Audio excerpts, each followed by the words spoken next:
This episode of Breaking Down the Ring is brought to you by Chawla Legal Group Estate Planning. Estate planning is for everyone. Whether you're worth $4,000 or $40 million, estate planning can help protect you, your family, and your assets while you're alive and well. Damn. To register for an upcoming workshop today, go to chawlalegal.com/workshops or call 586-273-7157. Again, that's chawlalegal.com/workshops or call 586-273-7157.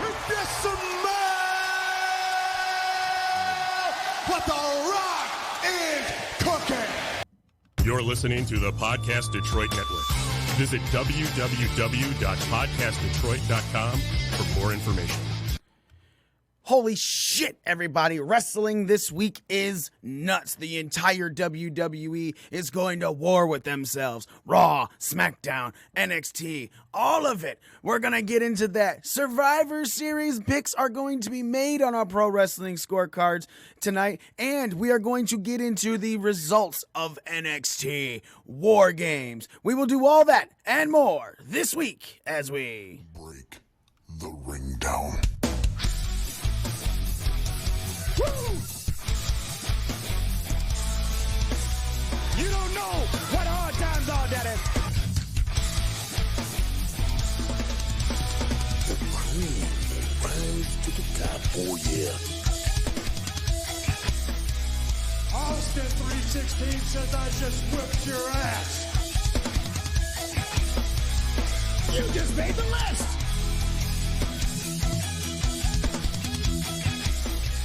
This right here is a family. Hey, this is professional wrestler and professional podcaster Colt Boom Boom Cabana. My name is Killer Cross. This is The Smoke Show, Scarlett Bordeaux. What's up, guys? The After Machine, Brian Cage. This is Ryan from Pro Wrestling Tees. Sadly, you are not listening to The Art of Wrestling, but you made a decent choice because you're listening. You are now listening to... And you're listening to Breaking Down the Ring. Breaking Down the Ring. Breaking Down the Ring. Breaking Down the Ring. Breaking Down the Ring. Break it down. Oh, it's true. It's damn true. Ladies and gentlemen, you are listening to the most inappropriate pro wrestling show in the motherfucking world. You're listening to Breaking Down the Ring. We are your ring crew. Nikki One Tit. The notorious SMIT. And me, the almighty one and current ring crew champion, Mikey himself. Fucking midget stripper. Man, there is so much to talk about. First and foremost, Survivor Series is tonight, ladies and gentlemen. If you are listening live, you are watching live, come downtown Detroit, come to the Buffalo Wild Wings in downtown Detroit, right there on Randolph Street, 1218 Randolph Street, Detroit, Michigan. Man, we're going to be doing our huge Survivor Series party, one every 4 of these pay-per-views a year. We do are the big ones for WWE, so we do a big party on the second floor. You come on down, get yourself some prizes, get yourself some raffle tickets, maybe get yourself another chance at a WWE Heavyweight Championship replica title belt. You want to get in on this, man. You want to be there. 1218 Randolph Street, downtown Detroit, Michigan, the Buffalo Wild Wings. Get there, second floor, be up there, watch Survivor Series, no cover, family friendly. But hey, that mean we're not going to say cunt. Pow! Pow! I promise not to whip it out. But will you nay it? Maybe. Hey. Show your stanky leg. Show your stanky leg. Ew. This week was fucking nuts, ladies and gentlemen. Fucking NXT finally beat AEW in the ratings. We're going to talk a little bit about that going into NXT TakeOver War Games and Survivor Series this evening. Some announcements were made after War Games regarding the women's people who are the women's competitors that are going to be in the traditional Survivor Series match, which is, I guess, not traditional anymore because now there's 3 brands. So it's Raw, SmackDown, and NXT when it used to be just 2, 2 teams against each other. I think it's when they said traditional survivors, I mean like the whole elimination 1-by-1 type deal. It's still not traditional if there's 3 teams involved. It's a modern take on it, which a lot of things are being modernized. Same with War Games, man. War Games doesn't have a top on it. The cage is not enclosed anymore. Mm-hmm. You can get to the top. Back in the day, it used to be an enclosed cage. I do like the fact they have, this year they actually did add the rule, like if you leave the cage, you will disqualify your team when that was always. No, it wasn't there in the first one. Yeah, it was. 'Cause I think we all complained about how they had they didn't have the top on the We cage. complained about them not having the top, and then when Cole was doing the move from the top, everyone's like, is he gonna leave and disqualify his team? Like there was, that's always been there. You just haven't paid attention. Wrong again, Smitty. Hashtag wrong again. Gonna need to pay that. Sorry, I was watching Kevin Hart a little bit too much lately. Yes. So NXT, we're gonna start off with that, man. This week was crazy because Triple H after Raw said anyone who wants to come to NXT, the doors are open. Come on down. And of course, a bunch of people from the other brands came. It started off with Becky Lynch kicking it off, and then having a match with Rhea Ripley that ended in a no contest because people got involved. Matt Riddle then defeated Ricochet because Ricochet came down. Then Undisputed Era took on the Revival. The Revival weren't really showing up to declare war because when they were announced, this week, and they had an amazing tag team match where the Undisputed Era went over. So good. Kaylee Ray then went over at Dakota Kai. Kaylee Ray is your NXT UK Women's Champion. And then the Viking Raiders showed up, and they were in the parking lot arguing with the Forgotten Sons, bringing up past beef that kind of never really finished. And so the Viking Raiders went over the Forgotten Sons. And then Adam Cole defeated Dominik Dijakovic in a War Games Advantage ladder match. And then all fucking hell broke loose. Seth Rollins, a whole bunch of people came down, and then Seth Rollins came in later, said he was the smart one, standing there, and then Ciampa's music hit, and Ciampa comes out and just saunters to the ring, then nails Adam Cole with the fucking knee, and then goes in, and him and Seth Rollins have a nice little fight. My favorite part of that was Keith Lee in McIntyre's little bit where they had. Where McIntyre they were going back and forth, yeah. So this being the first week 8 of the official Wednesday Night War. Obviously, it's week 10 for NXT because they had 2 weeks in advantage. But week 8, where both shows are going up against each other, and NXT finally beats them in the ratings. Is it a problem for NXT if they didn't beat them in the ratings, Smitty? Beat AEW Dynamite in the ratings, going into Survivor Series and TakeOver War Games? Yeah, because it's a go-home. Like, it was a go-home show. This is where you need to take a victory somewhere in his ratings thing. Whatever demographic that they got to watch, kudos to them. Mm-hmm. And this is just proving that this is the best time to be a wrestling fan right now. Just options are there. Nick, what do you think that is it devastating? Is it bad? Because let's be very honest, it's not like they beat them by much. AEW had 893,000 viewers, while NXT had 916,000 viewers. Now, AEW dropped from last week's 957, and of course NXT went up from last week's 750,000. We're talking about ratings like it makes a huge difference. Mm-hmm. Obviously, but I guess the reason people talk about ratings so much is because of how the ratings happened back in the day. And it's if somebody's watching something more, obviously it's going to be more paid attention to by the people in the back. But at the same time, I haven't even seen the DVR numbers for these yet, and DVR numbers make a huge difference because look, man, if you're watching it, you're watching it, and I guess it comes into that. I'll see if I can look for the DVR number because I didn't even think about it just now. But if NXT doesn't beat AEW Dynamite or barely lost, so let's say because AEW 893,000, let's say NXT had 890,000, is that a problem for NXT moving forward? And would you think it would affect them? As in, we have to change some things officially because we can't even beat them on a go-home show with a huge weekend ahead of us. I think it is a problem. If the margin of victory, even this week, is still a problem, if you ask me, because it's not by much. And it shouldn't have been a landslide. I'm not going to say that. But with the implications of Survivor Series, War Games, there's still a lot of things that were left unknown. I feel like a lot of people should have been tuning into NXT to maybe get some answers. Maybe, like we did see, Raw and SmackDown invade NXT. And if they would have lost that rating war, then, I don't even know where to begin. I mean, that would be detrimental to NXT at this point in the game. With it being a go-home show, being before these major pay-per-views, I expected them to beat out AEW, so it wasn't a shocker, but I expected that margin to be a little bit wider. with it not being as wide, obviously, not being as wide. It's only that's 7. Yeah, so it's only 23,000. About 23,000. Not bad. It is according to those numbers. 23,000 people more. So you said it's still kind of detrimental, not as big as if they would have lost, but is NXT going to have to make some changes? Are they going to have to eventually leave Full Sail to maybe go around the country and not like these 10,000 person arenas that aren't being sold out anymore by AEW? Let's be very honest, because there's a lot of photos coming out there in a 10,000 seat arena and they're only selling 6,000 seats. Yeah. Which, let's be very honest, man, selling out 10,000 for a pay-per-view is way different than selling out 10,000 every fucking week, and therefore it is not something that is sustainable, which we all talked about in the beginning. Like, there's going to eventually lose their cool factor, and it's going to be, okay, now which wrestling show do we want to watch? Is NXT going to have to, in your opinion, Nick, move out of Full Sail to truly fight AEW, or are they fine just where they are? Maybe just once they get the storylines going and everything, then people will want to tune in more. What you just said, I think they're okay right now.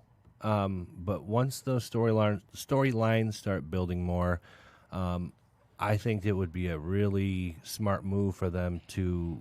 They don't have to pack big arenas. I think it would be cool if they took the show on the road to these smaller places like Full Sail University, like the Royal Oak Music Theater, and even if you didn't do it every single week, maybe you once a month went to a different location or twice a month and still kept your home base as Full Sail University, because that's kind of the whole feel for it,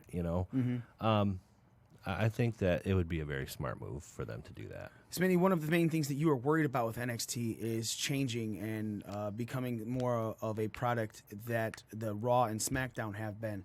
I think NXT has shown very much so in these 10 weeks that they've been out, 8 that they're fighting with AEW for ratings in these ratings wars, that they are very much still NXT.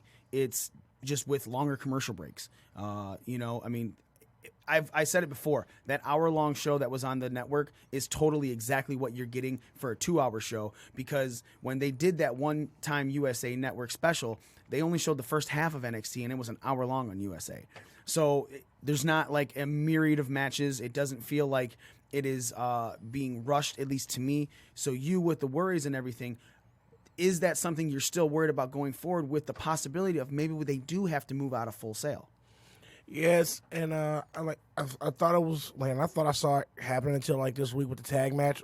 Like I said, NXT used to really focus on the tag division, and over the last couple of weeks, you've barely seen anything out of the tag division until this episode of NXT. So I am worried about. I'm still worried about certain things like that, about it becoming another Raw or SmackDown still. But I guess, why would the tag teams have to make a major play in it? Because outside of the Undisputed Era, which are heavily featured in everything, being on Raw, SmackDown, and NXT, the titles weren't up for grabs. They was doing the War Games, so they were involved in that. They're not up for grabs again at Survivor Series. I feel like storyline-wise, it's not like they're getting away from stuff. They're just building with stories that they have coming up, and more than likely are going to be focused back into it, because I'm a firm believer that Keith Lee and Matt Riddle are probably your next NXT tag team I think it'll be champions. Keith Lee and Dijakovic, if anybody, because I think they're going to run like they did with the bar thing, where they had wars together, really good matches together, and after War Games, they actually have really good chemistry as teammates as well. And I think Matt Riddle's still in the doghouse. So, are you worried about the state of NXT, the presentation and everything like that, with what's possibly could come up, especially with, like Nick said, it wasn't that big of a margin of victory for the ratings? Yeah, I am. I'm still worried about it. You say with the margin of victory, they want to keep that. They want to keep it no matter how small or large the margin is. So I think they're going to make changes. They're still going to make changes. I guess my question is, what are you worried about? Because in the last 10 weeks, Triple H has shown that this is the exact same thing you got on the network every week. It's nothing different. They're building storylines. They're still true to everything's being built properly. People are cutting great promos. People are having amazing matches because I'm sorry, there isn't a single person that can look at AEW versus NXT versus any of the four main ones. We'll go with main ones because NWA Power and Impact are putting on spectacular fucking matches. NXT of Raw, SmackDown, AEW Dynamite is putting on the best in-ring work. They're not falling away from this. So I guess my question is, why are you still worried if for 10 weeks now, since you were worried before that, they have done nothing to make you think, shit, it's going to go sideways? That doubt's always going to be in my mind when it comes to the WWE. Okay. I just feel like you're holding on to bad feelings and you just won't let things move on. That's a bad thing. That is a bad thing for you, Smitty. You know, it makes me wonder, like you said, NXT's putting out the best in-ring work, and I totally agree. So why hasn't it grown at all? Even in the short time, why haven't we seen? Okay, we've seen one ratings bump, but we can attribute to that to the Go Home show and the whole Survivor Series build. What do you mean ratings bump? So okay, from last week to this week, it went up a little bit. Okay. But it's their highest rating since the second week they've had. So I'm interested to see what's going to happen post War Games, post Survivor Series over the next month, because half the time they've been on network TV, it's been all Survivor Series build up. So let's see where it goes now. And with the in-ring work, that's one thing that draws me. That's one reason why I'm enjoying NXT and NWA Power more than pretty much anything that's out there, because while the storylines are good, the in-ring work is top-notch. What was it? NXT's next takeover is Portland, and that's in February. Yeah. I just wonder why more and more people aren't. I want to see the NXT numbers go up because of this. I want people to watch. Myself, I'd like to see people watch wrestling because of the sport, because they enjoy the in-ring work and the talent in that aspect. It's it's something about. I like to think of professional wrestling like one of the best action movies you've ever seen. Action movies are amazing because there's all of the action. No pun intended, Shit but that's blowing what the up, kind that it is. blood, ass, and guts. But and gore. some of the best action movies you've ever seen also have a really good storyline intertwined. Terminator 2 is one that just pops off at the top of my head. Especially playing after the first Terminator. That storyline that they had in there was spec-fucking-tacular. And at the same time, you're watching a fucking T1000, T2000, T3000, whatever the fuck the one dude was. He's liquid metal. And so it's a completely different dynamic, and it's great to watch, and it's fun, but you're also involved with, John Connor, Sarah Connor, mom and son versus, and the new, Terminator, It's a great meld of those, and I agree with you. I think NXT right now is your perfect meld of the best action movie you can watch, because week after week after week, the storylines aren't being thrown away. All these storylines are continuous, they're sticking with it. And the in-ring action is spectacular, So I'm not worried about NXT's future. I feel like whatever Triple H will evolve it into is going to be the way he sees going up and still holding true to the old school style that he's always believed in, That being said, this NXT beating AEW led into TakeOver War Games, which happened last night. And the pre-show, you got Angel Garza defeating Isaiah Swerve Scott, and then which is different for this TakeOver, because before, all the stuff that happened on TakeOver pre the pay-per-view was stuff that was filmed for the following Wednesday on the network. Yeah. This one is not. 2 weeks usually, right? No, just the next week.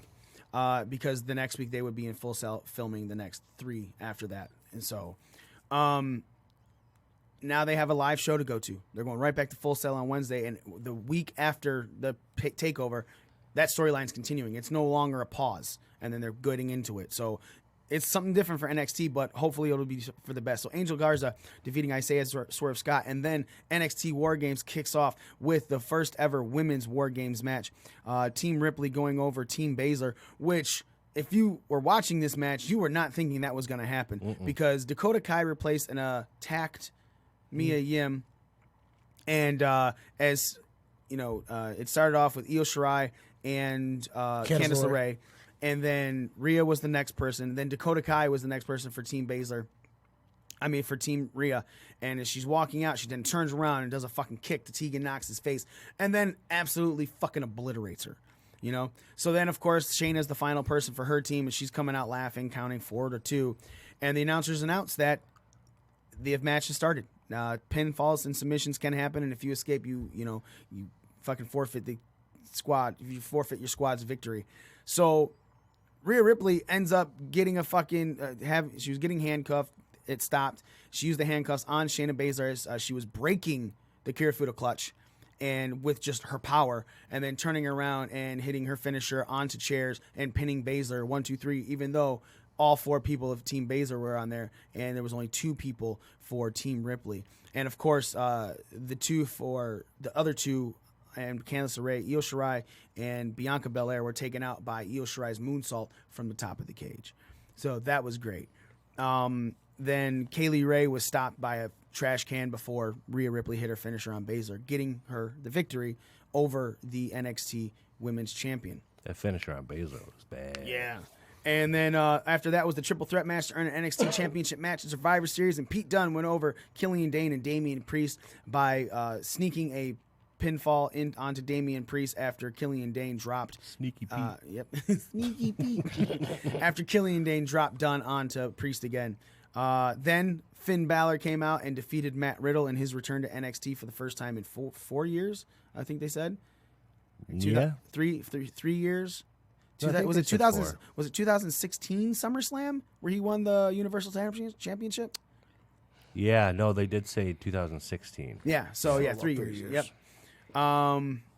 Then Team Ciampa went over the Undisputed Era, with Kevin Owens being the undisclosed 4th member of Team Ciampa, and Ciampa pinned Adam Cole to get that victory. So let's talk about it, man. NXT TakeOver War Games did exactly what NXT TakeOvers always do, and that is fucking shine. It set the bar high as shit. They are the epitome of a wrestling show in the last 3 years. And I'm sorry, look, Impact has put on some great shows. AEW had put on a decent show last time.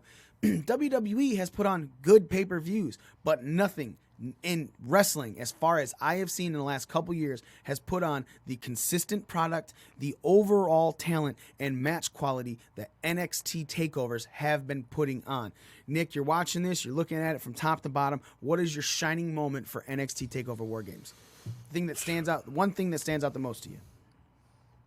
We were talking about it before the show. The Pete Dunne, Killian Dane, and Damian Priest match was solid. I've never really seen Damian Priest in the ring, so I didn't really know what to expect. And overall, it was a really good match, if not the match of the night for me. Never a dull moment. As a pay-per-view overall, again, never a dull moment, dude. I sat there and I watched intently. Be honest, the Matt Riddle Finn Balor match kind of was a little shaky, but it was still good. Right. Yeah, man. So the triple threat match was your shining moment. Yeah. Smitty, do you have a different shining moment? Something else that really stood out to you? No, it's like you said, that triple threat match was the one I thought was a show stealer. You know, I do. I'm sorry. Let me go back. Ciampa and Cole off the top of the cage was great.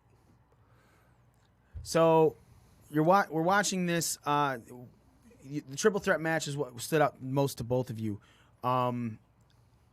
The turn by Dakota Kai was something that we saw coming for a while. Knew it was going to happen, especially when she was passed over for Team Ripley or Team Rhea, whatever they're calling it.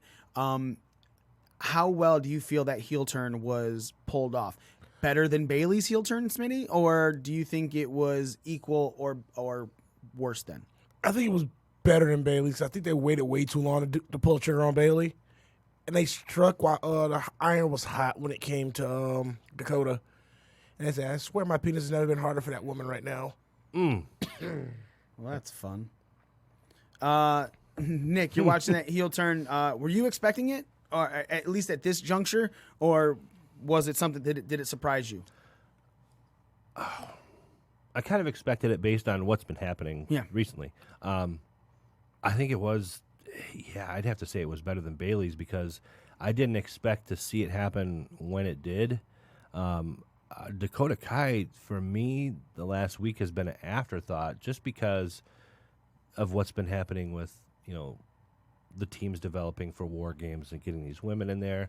I thought, okay, they'll probably still turn her, but we're going to wait till after.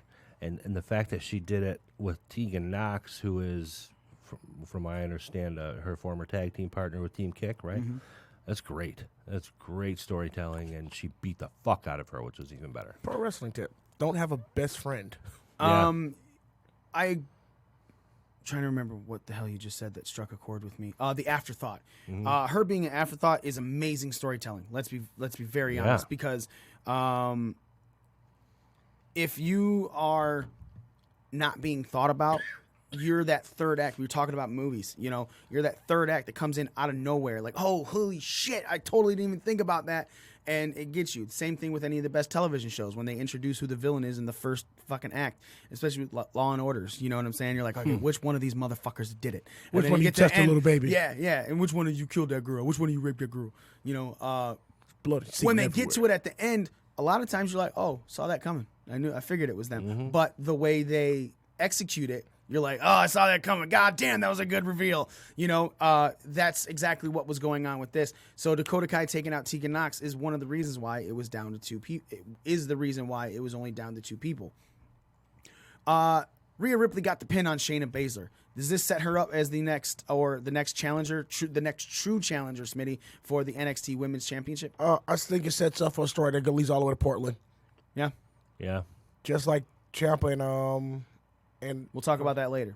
Okay. So this leads up to it. Nick, how is it automatic? We go next takeover, or there's some sort of storyline that needs to build to keep these two feuding, not just to keep the two feuding, but to keep it as a fresh storyline? Or are you sold on it no matter what they do to each other over the next couple weeks leading into February? I'm sold. I think just adding more to the storyline adds fuel to the fire. Because they've kind of been hinting at it the last couple weeks, with Ripley ending up in the War Games match and the rumbles they've had on NXT. I am sold, and the fact that for the first time that I can remember, someone took out Baszler and in any capacity pinned her. Mm-hmm. She's now the longest reigning NXT Women's Champion. From what I understand, that record was set the last few days. I saw something come across my phone that said that. She's not I thought Asuka was still the longest reigning. I'm gonna go look at it right now. I could be wrong, but I'm fairly certain I saw that float through. But in any regard, she's only two-time Women's Champion. Keep talking, Nick. It's nice to see someone finally having her number, and I honestly hope Ripley takes it from her if they go all the way to the next takeover. I like Rhea Ripley a lot. I'm a big fan. I know Kairi Sane pinned her, and that's Kairi Sane's only run as NXT Women's Champion came off of Shayna, because then technically she's on her second run, and Asuka held that title for over a year. Maybe it wasn't longest reigning. Maybe it was total cumulative days as Women's Champion. Total cumulative days? Yeah. Yeah, I can see it. No. Yes. Yes, it is. Total cumulative days. She has been the NXT Women's Champion this run for 391 days. Her last run was 132 days.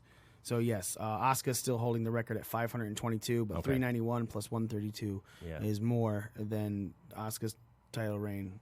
Cumulative. Yes, so that's a real fun one. But, again, 391 days for a champion in any, like Pete Dunne, held that 2 years. It's again another nod to Triple H's love for throwback old school wrestling. These championships aren't just flip flopping. Yeah. They haven't. Not a single one of them has. Even for the NXT championship, you're currently Adam Cole has it for 175 days. The record is 292. I believe that's Finn Balor. Finn. The shortest reign is 56 days. No, I'm sorry. Sami Zayn, wasn't it? Nope. Sami Zayn held it for 62 days. Samoa Joe, 13 days. When him and Nakamura was flip-flopping the belt almost. It's when he first won it. He took it from Finn Balor. He won it for 121 days. Then Nakamura took it for 91. Then Joe for 13. And then, yes, Nakamura for 56. Listen, and then Bobby Roode held it for 202. McIntyre for 91. Most of these people, when they drop the belt, they're going up to WWE, but they're still holding it. Ciampa, 237, had to give it up. Cole with 175 days, but 292 for Finn Balor. It's crazy, man. Andrade was 139. Tommaso Ciampa with that 237, 2 months behind, man. He could have topped Balor's 292-day record. But again, Neville, 286. Pac. The bastard Pac. NXT champion as Adrian Neville for 286 days. Bo Dallas, 260, before him. And then Big E was the champion for 153. Seth held it for 133 to start it off. It's a testament, man. Triple H loves old school, decent length title reigns. Your championship means something while it's long. And champions look strong. But no matter how it is, if you're a heel and you're getting cheap heat wins, that's fine. It's still something to give you. Even their tag team championship has been held for distances. The longest reigning is 343 days. I'll let you know. 198. From Undisputed Era, their first go around. 202, the Authors of Pain. Mustache Mountain held it for 22 is your shortest. 142 for the Revival. 205 for Blake and Murphy. One of them is forgotten about. Ascension, 343 days for the longest reigning tag. Again, man, these tag teams getting called up. It's not like people are dropping these and they're going and they're staying in NXT. They're going away. So they're being held up to a standard, a really high standard in NXT, and you got to love that about Triple H. So speaking of the NXT Championship, Pete Dunne is your winner from that triple threat match. He is going on at Survivor Series tonight to face Adam Cole. I mean, is it kind of predetermined that Pete Dunne is fodder? Shit, do we have anything to drink? None of us have a drink. No. I don't even have water. Smitty, you should go get me a bottle of water. Water, and I'm getting a beer. All right, you do that. I'll take a water. Yeah, 2 waters. And so, Nick, we're going to ask you, is Pete Dunne basically fodder? We got to take 2 drinks as soon as they get here. For Adam Cole, or is this one of those times that you might see something flip real quick and be a surprise? Fuck. Yeah, fuck. Pete fucking Dunne. Yeah, get it, bitch. Sneaky Pete. Sneaky Pete. Snuck it in. Ooh, Sneaky Pete could be a Sneaky's winner tonight. At first, I thought... Sneaky Petey. Sorry.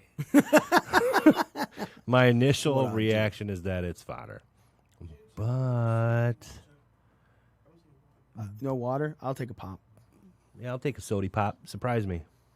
2, Mountain Dew, Coke, root beer. Sorry, we're talking on air about what we're drinking. Let's go for it, Nick. I think that it's very possible we could see Pete Dunne be a little Sneaky Pete and get in there and Sneaky Pete. I don't think it's going to happen. I don't think that's the person that they want to take the title off. One of the longest reigning champions in modern era WWE. Yeah, well, and especially, oh God, man, when you say shit like that, then I gotta rethink what I'm fucking saying. Modern era in general, not just WWE. Well, and then I kind of look at there's a potential for Ciampa and Adam Cole feud. They were kind of hinting at, but first, Daddy's going to war. I think fans want to see that first. I don't think Pete Dunne's going to take it. All right. Hey, man, there's only been 3 championship holders for the NXT UK Championship, and 125 days was Tyler Bate to start it off with. Walter's your current at 232 days with 685 days. Man, like damn near 2 years. That is, do you not know math? Is it 365 days in a year? Yeah, you're right. I said almost 2. I said almost 2 years. Yeah, almost 2 years. I thought you said over 2 years. I was like, wait, what? Are you bad at math? Yes, I agree with you. Sorry, I apologize about that. That was my mishearing. And Smitty, you're not wrong this time. It hurt my head. You ding that bell, bitch. I actually moved out the way to get that one. So, that being said, Smitty, do you think there's any chance in hell that... Oh, take 2 drinks, by the way. That Pete Dunne is not fodder, 3 drinks, for Adam Cole? No. Suck and swallow, bitch. I think this is a way that NXT can put on a really great match with these two guys, and you don't care that Pete Dunne is the F word right now. So basically, it's one of those things. It's like we know it's the predictability is there, but as long as the execution is top form, it's gonna be. And that's and with these two guys, with Dunne and Cole, you're going to get that. All right. I'd be more surprised if they do, I wouldn't be surprised if they have the match that steals the show. All right. Tonight. Let's move on. Keep going with War Games, our final thing that we're going to talk about, because there's a lot to talk about, plus Survivor Series we have to get into. Team Ciampa defeating the Undisputed Era with Kevin Owens being the fourth man. Smitty, is KO back in NXT rocking his old school shirt for good, or is this a one-off? I'm going to show up for there, because I'll be very honest, man. Shawn Michaels is supposed to announce the men's NXT team tonight, right, on the pre-show. So, that being said, it's very possible you can see Kevin Owens as part of Team NXT. Do you think it's just a one-off, or is KO back in NXT? After watching a WWE.com exclusive interview after the show, I think it was more of a one-off. But there's also like stirring and speculation that Kevin Owens was going to be returning to NXT along with Finn Balor. What was the interview that you're referring to? Don't play it. Just tell me what. Give me a rundown of it. It was so pretty much WWE.com exclusive. It was after the Miz War Games match, and it was Dijakovic. So it was Dijakovic, Lee, Ciampa, and Kevin Owens in the back. And pretty much Kevin Owens goes on the whole thing about, this is your guys' moment, blah, blah, blah. I'm going to get the fuck out. He drops the F-bomb, and he's like, yeah, we won, and it's good to be back here right now. It was good to be out here in Chicago and Allstate. But it seemed the way that Kevin Owens conducted the interview seemed like it was more of a one-off. Okay. Nick, how are you feeling? Or let's not feel. What do you hope? Do you hope KO is back in NXT, or are you okay with him staying on Raw or SmackDown? These are tough questions. You ask the tough questions. I hope that he... I am interview greatness. I hope that he goes to NXT. Not tonight, because I think he fits in well with the Raw team, which is he's on Team Raw. Am I wrong? Is Ricochet? I'm going to look at it right now. Pretty sure he's listed as he's on Team Raw. Ricochet, McIntyre, Randy Orton, Seth. I'm going to it right now. You don't even have to speculate, dog. Just give me 2 seconds.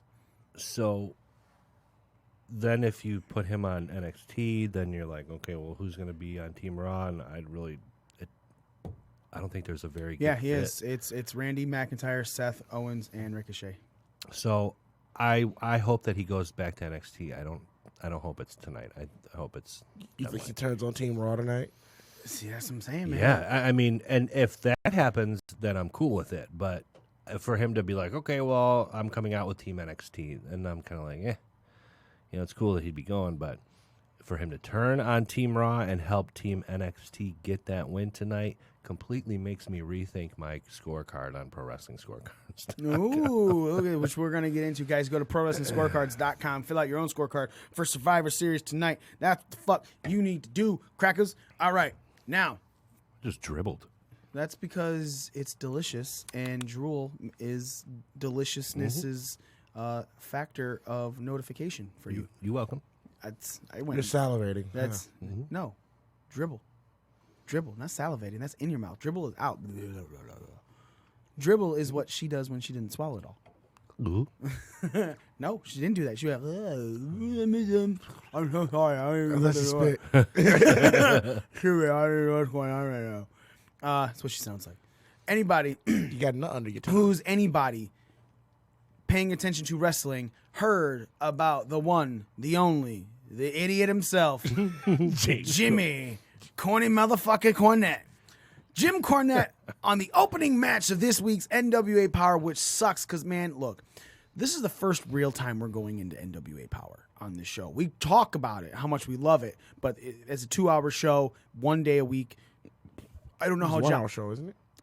Ours. Ours That's as a what Power 2-hour show, 1 day a week. can't get into everything when there's other things that are huge, you know, and Power is just steady good, as it always has been. It's getting great. This week had the fucking balls by Jim Cornette. Sorry, let me retract this. Jim Cornette said a joke he has said for years. Let's be very honest. This is, people are pulling it up on Twitter, old time that he's made these matches. He said this in the matches, and he said, Trevor Murdoch has enough balls where he could strap a bucket of fried chicken on his back and ride a motor scooter through Ethiopia. Ladies and gentlemen, in 2019, if you're hearing that for the first fucking time, it sounds like the most racist fucking joke ever. It's racist, and but it's funny. It is. It has racist connotations because you're using fried chicken and the Starving black people. And starving black people like Marvin from South Park. But the first time Jim Cornette pulled this out was around the time that Starvin' Marvin was a character on South Park, you know, because making fun of the Ethiopians who were hungry because people were mocking the fucking commercials for just 10 cents a day. You can feed this entire fucking village. That's all you have to do. A dime a day gives food to a grain so of rice. around the time that this is all coming out, you know, that's like the popular infomercial and everything on television. Jim Cornette drops this line in a match. I listened to his podcast to hear his explanation of it. He said when he got it or whatever. I listened to Mark Henry on Busted Open talk about the first time that he heard it was from African-American wrestler who cut it in a promo. I'm crazy enough to strap a bucket of fried chicken to my back and ride and run through Ethiopia or whatever. Sorry. Holy shit. So, in 2019, hearing this for the first time, not in the context of when the joke first came out. Let's be very honest. There's many things that don't age well. You know, certain jokes, certain women, Jim Cornette, don't age well, right? But hearing that for the first time in 2019, it sounds racist as fuck. Hearing that for the first time when all those infomercials are coming on, doesn't sound racist. Sounds like you're making fun of hungry people, you know? But when you take all factors into it, it's bad. You know, you shouldn't be mocking hungry people. Not just hungry people, but like black hungry people. You shouldn't. If you're gonna age that joke, right? You could say, take a fucking bucket of ice cream, strap it to your back, and ride through Ethiopia. Yeah. You know, it's you're changing what the. It's more about what the product he was going through Ethiopia was. You know, or if he said strap a bucket of fried chicken to your back and ride through a third world country. You know. No problem. Not all third world countries are all just black people. But again, you're changing the destination. The first thing you think though at that point doesn't matter. If you want to nitpick it and say it's racist, now you're finding racism. If you're just saying a third world country, it could be anywhere, and you can't take vagueness down to a specific because the minute that's on you, not on them. You know.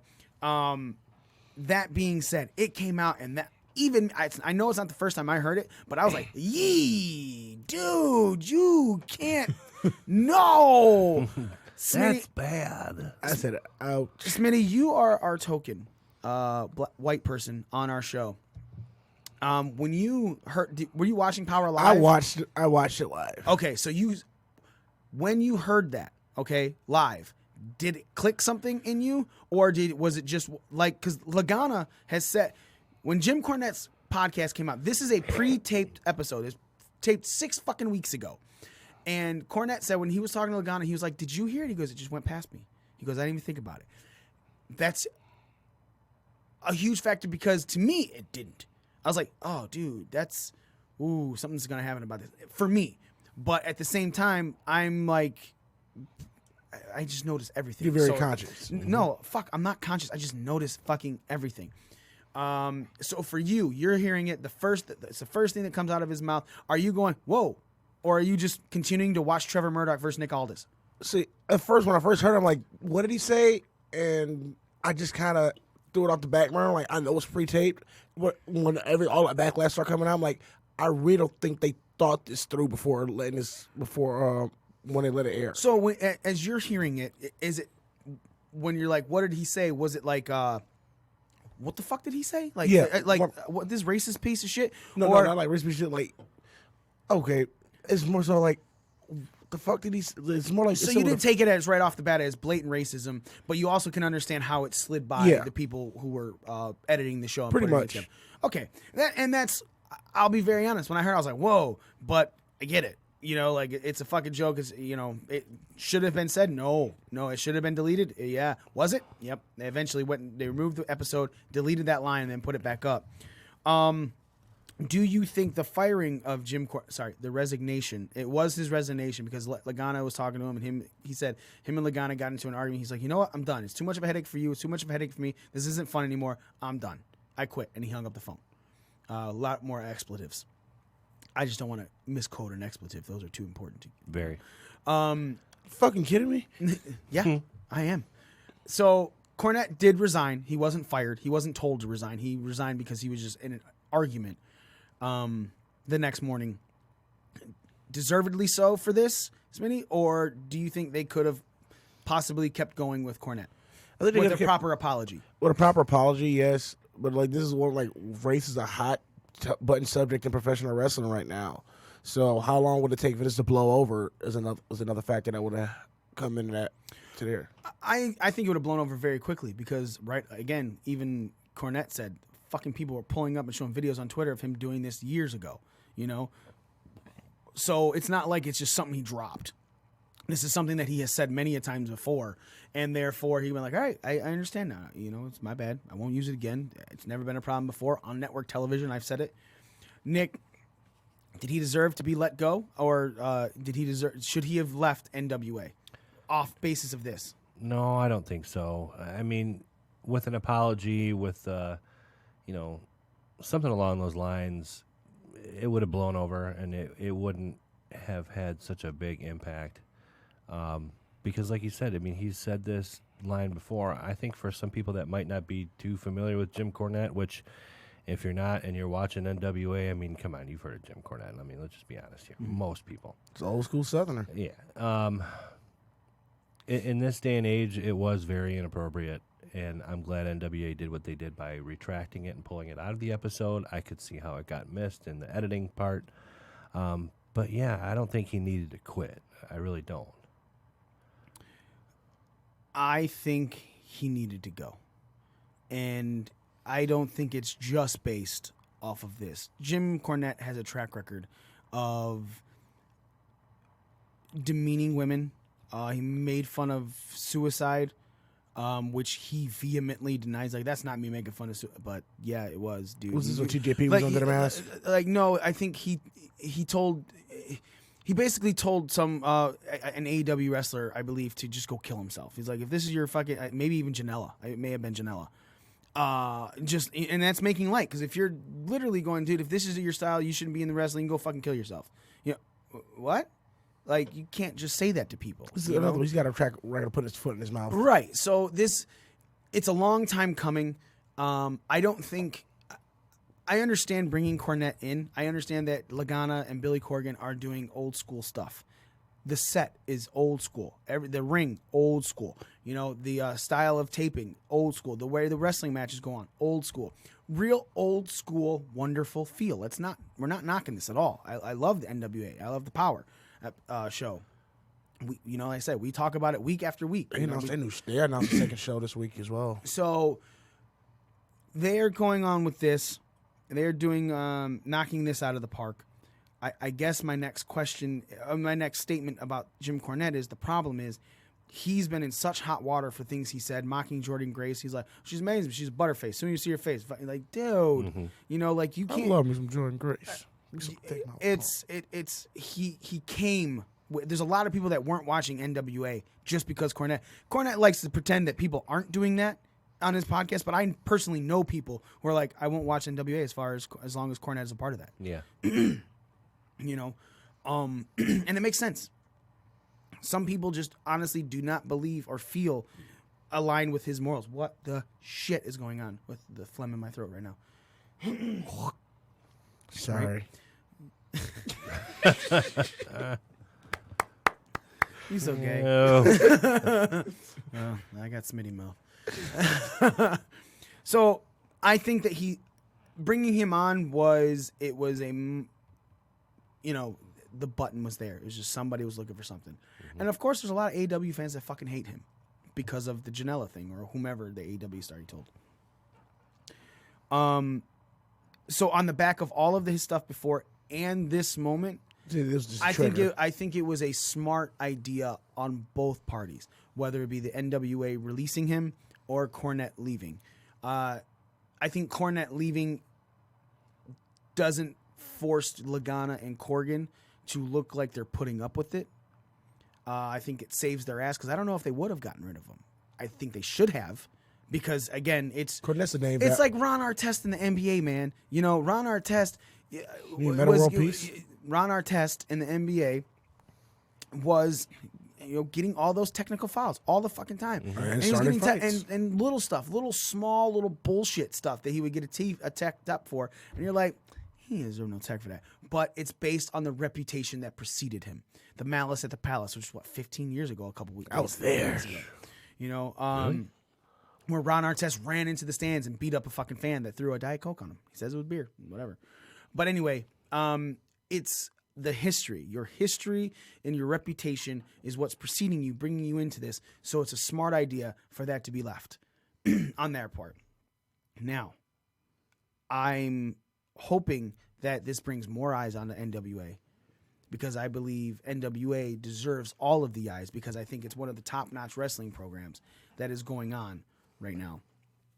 Smitty, you just said that they announced a second show? So pretty much it's somewhat of a second show that they're working on that Corgan made an announcement for during Power. Mm-hmm. It's pretty much like all the indie shows that they're working and doing talent with. It's kind of like a showcase for them to try to make their way to Power. Okay, that's why he kind of explained it. Mm-hmm. Yeah, you can actually go and submit like your most recent couple of matches from YouTube, a promo of you, a photo, and actually be considered to go on this second show. But this is just something that's in production right now. Nothing is set yet. That's pretty sweet. I like that. Maybe we'll have to have a conversation with our good friend at the NWA. Have a talk, find out more about that. Mm-hmm. Raw, SmackDown. They happened. With some rousing stuff, man. We'll talk a little bit more. We'll go more into SmackDown than Raw because Raw wasn't bad. I'm not trying to knock Raw this week or anything like that because Raw put on a decent fucking show. The little stuff that was, again, Humberto Carrillo still dealing with the OC, Becky and Charlotte beating the Iconics to start off with. Ray agreeing to the no holds barred match, which, hold on, we'll talk about that. Hey, Smitty, I'm going to ask you, what's the purpose of a no holds barred match? What holds are barred nowadays in professional wrestling? Depending on where you work, not many. Is there even a reason to just not call it a no DQ match? No reason. So, okay, Nick, you hear the word no holds barred. Does it just take you back to fucking Hulk Hogan and Tiny Zeus Lister, the movie? Every time. What's that smell? Every fucking time. No, why just call it no DQ match? Right. It's one of those the most hammiest line of all time. Oh, I love it. There's a reason that it's just I don't understand. No holds barred. And that's all. What's that smell? It's just ridiculous, man. Yeah, fuck that noise.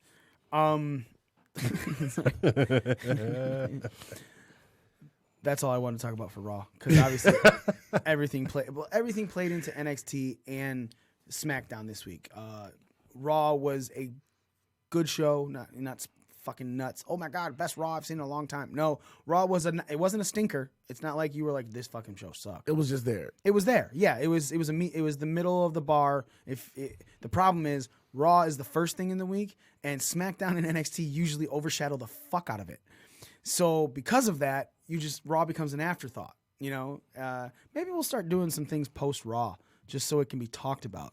Let's do a live video chat. Right, yeah, something like that, man. Because fuck, dude, we just forget about it. So, going into SmackDown, obviously, it kicks off Baron Corbin trying to get the entire roster to listen to him, and no one's paying attention. Then Roman Reigns and Shorty G. And Mustafa Ali. He got his first name He's back, back, which baby. is awesome. He found his name. It was somewhere on the side. He's like, no, that's mine. I'm going to put that on the board. Because I was really trying to make Ali G jokes about those two. Scotty asks, isn't the pile driver barred? And I in WWE it is. Yeah, in WWE, I guess so they can do a pile driver in this one. But is that, my other question is, if it's... The burning hammer is also banned in WWE. It's not a hold though. Yeah. It's a move. When, if it was like no moves barred, or that's what's just no disqualification, some other name other than no holds barred, because it's not like AEW they call it a lights out unsanctioned. They did right. Yeah, I don't know, man. It's fucking ridiculous. Anyway, so going into SmackDown. Well, when WWE uses the term, I don't think of it as no holds barred. I think no DQ. Yeah, that's what I'm saying. It's like it's a fucking convoluted name for a no DQ match. Yeah. Like just say no DQ or an Extreme Rules match, or something like that. Yeah, whatever. They have so many names for the exact same fucking match. It's stupid. Okay, it's fucking six-pack challenge. Yeah, no DQ match is something that can go into the crowd. It can be used. All of the fucking weapons. Things can happen. False count anywhere. No, that's different. Falls still count in the ring in a no DQ match, and falls count anywhere. They can happen anywhere. But again. That's no DQ, Extreme Rules. Same fucking thing. No holds barred. No DQ. Same fucking thing. God damn it, WWE. Stop fucking doing it. Bring back the Inferno match. Right. Please? Fire. You know what I'm saying? So SmackDown was nuts this week. It kicked off with Sasha Banks coming down the ring with her team. SmackDown going, blah, blah, blah, blah, blah, we're going to fight. Come on down, Raw team. I know you're here. So Charlotte brings her team down, and she goes, let's have a one-on-one match, captain versus captain. And then NXT's theme music hit, we are not your God. And the crowd pops like hell. Fuck yeah, they do, man. And we'll get into more as we're going on. So then Rhea brings some NXT people. Couldn't say that it wasn't the team because Mia Yim was a part of that and everything like that. So they come down and they say, well, let's make it a triple threat match for the captains. And Rhea Ripley got one of the best wins I've seen. Again, just like Sneaky Pete on TakeOver War Games. Rhea Ripley slid in there, fucking put Charlotte's shoulders to the mat as she was doing a figure 8 to Sasha Banks. So Sasha couldn't even couldn't even break this up. She was still in the fucking figure 4 while Charlotte was being pinned as Rhea slid in. That was slick. Then Shinsuke Nakamura and Sami Zayn come down to the ring, and they reveal the brand new Intercontinental Championship belt, which we will talk about. And then the New Day come down, and they're like... Era came out first. Era came out first, yeah, because they were saying they didn't know who they were. So Era came out, and it was like, this is Roderick Strong. And, of course, he said Adam Cole, and the fucking place popped. Mm-hmm. Said Bebe. Dude's over and everywhere. But I also think it's really good for them because remember, because it's War Games and Survivor Series, SmackDown was in Chicago as well. Yeah. So it was a strong NXT crowd showing as well there too. But I like that because now it's on national television and people are hearing some of these chants. So maybe if they ever show up again, and again, if they end up going into a bigger arenas down the line, more people will know because they've been featured on national television heavily and well. They have not been made to look like shit. Mm-hmm. Oh, they look stronger than any other brand throughout these last 3 weeks. Which is great because I think they're going to take the shit tonight. Yeah. So the New Day had then come out and they start talking shit and they're like, yeah, we're going to fight you. And for the stuff that was going on the other way. And they're like, Roddy's like, us 4 versus you 2. Okay. They go, no, we got 2 more. Heavy Machinery comes down. Undisputed Era defeat them because there was some arguing back and forth between the team. And then Roddy pinned Tucker, right? I think Roddy pinned Tucker. Right, Roddy pinned Tucker. I don't remember. Whatever. Then Daniel Bryan comes down to cut a promo, and Miz he's talking about how he's not reviving things and everything. He's going back and forth. Miz then comes down, and they end up fighting. As Daniel Bryan then does the yes thing to get his running knee. The first yes, the fucking lights drop. And then the Fiend is sitting where the Miz was and then jumps up and gets the mandible claw on Daniel Bryan.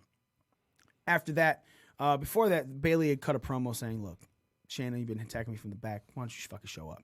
Well, Shayna showed up, and she was in the middle of the ring. She said, Bayley, why don't you show up now. And then Bayley attacks her from the back and then gets a little bit of the better of Shayna Baszler by finally throwing her into the steps and ring post. But the fear on Bayley's face when Shayna was looking up in anger was spectacular. And then Bayley ran away. And then 6-man tag action, King Corbin and Glorious Bobby Roberts, Rude, and Dolph Ziggler taking on Shorty G, Mustafa Ali, and Roman Reigns. After Roman got the win?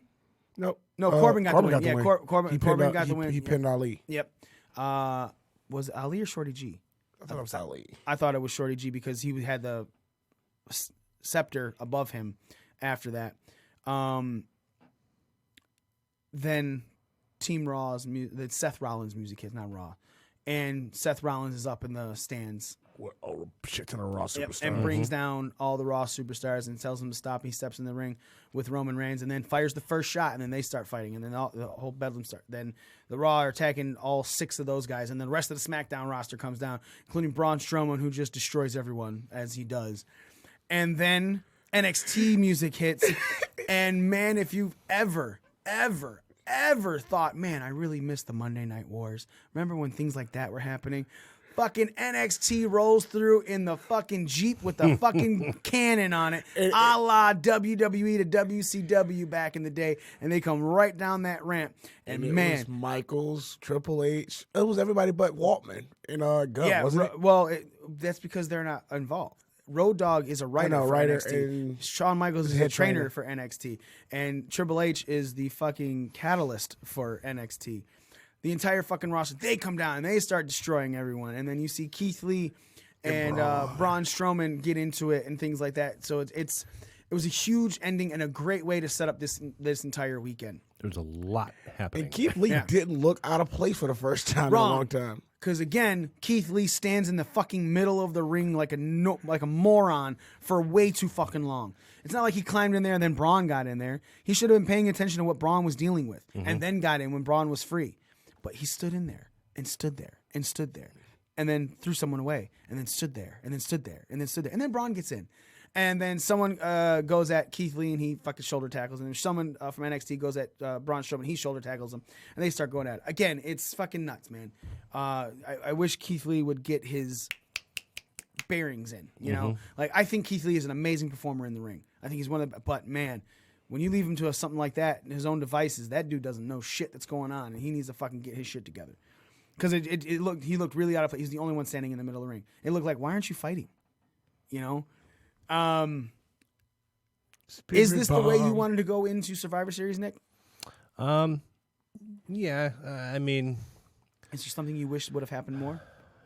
No, I like that they basically just piled everybody, nearly every superstar from all 3 rosters into just a clusterfuck. I think that I honestly was a little excited to see it because I've been waiting for something, because you've seen NXT and SmackDown or NXT and Raw or Raw and SmackDown, or not really the quantity of superstars in that same vicinity. So that brawl was kind of cool. I agree with what you were saying about Keith Lee, because I was kind of looking at him in the ring like, what the fuck are you doing, buddy? What you doing over there? And so that basking his glory. Yeah, and that kind of threw me off a little, but it made me really invested in tonight's Survivor Series men's match. I think, especially because we don't fucking know who NXT is going to have on their side yet. I like that mystery element. I think for me, it set it up really nicely. I'm excited. I'm not going to lie. I'm excited for it. Smitty, do you think that's the way to? Was that a proper go home show? Oh, I think it's the best go home show they've done in a while. Yeah, especially for the fact this is probably this is the first Friday Night SmackDown going into a Big 4 pay per view, and I think they did this right. They did it right. SmackDown did get completely punked like they've been getting by NXT for these better part of these weeks. Raw showed up. Everything just kind of melded and meshed together in a beautiful hodgepodge of bull, and I enjoyed it. Hodgepodge of what? I couldn't find a word. Did you bleep yourself? Oh, I thought you said a hosh-posh of bullshit. No. Oh, and you just said bull. I was like, what? That's wow. Somebody bleeped himself? Weird. It all just came together. Come together. I liked it a lot. I agree. I think SmackDown this week was overall a really good show. Go home. Definitely kept it built towards the matches that need to be built, keeping the Fiend versus Bray Wyatt thing going on. It helped build the Triple Threat Women's Championship match. It continued to help build the tag team match that's going on, as well as, the little the mid-card match. Because AJ Styles coming out later, in that fight.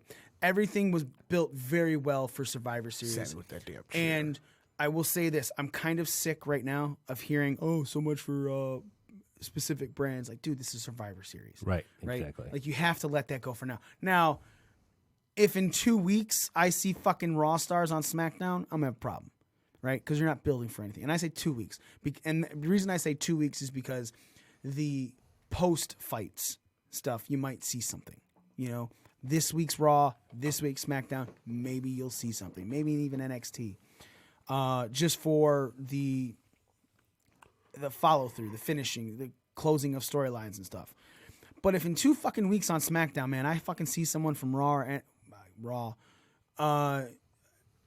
NXT, I shouldn't see them. It should be done. This one, let it go. That's the way you build it.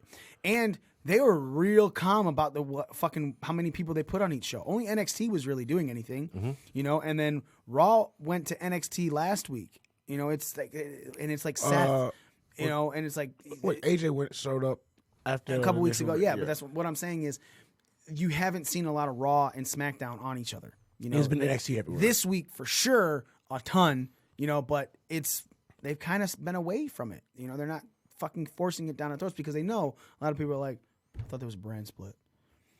That being said, yes, I agree. Great fucking build for SmackDown going into Survivor Series.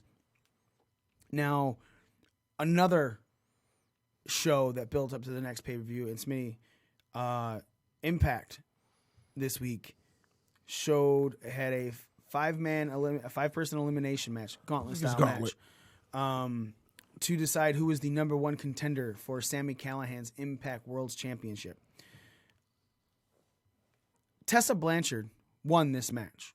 Tessa Blanchard, a female, Brian Cage, is your number 1 contender for the Impact World's Championship. The highest championship in that company. She can be, I believe, if I'm not mistaken, the first woman to hold a major title, the top title. She's not. Sexy started in Lucha Underground as the main. Yeah. Okay. Is that was it something that? See, when I'm thinking of this, it's like it's a title that has never had a chance to be held by a woman before.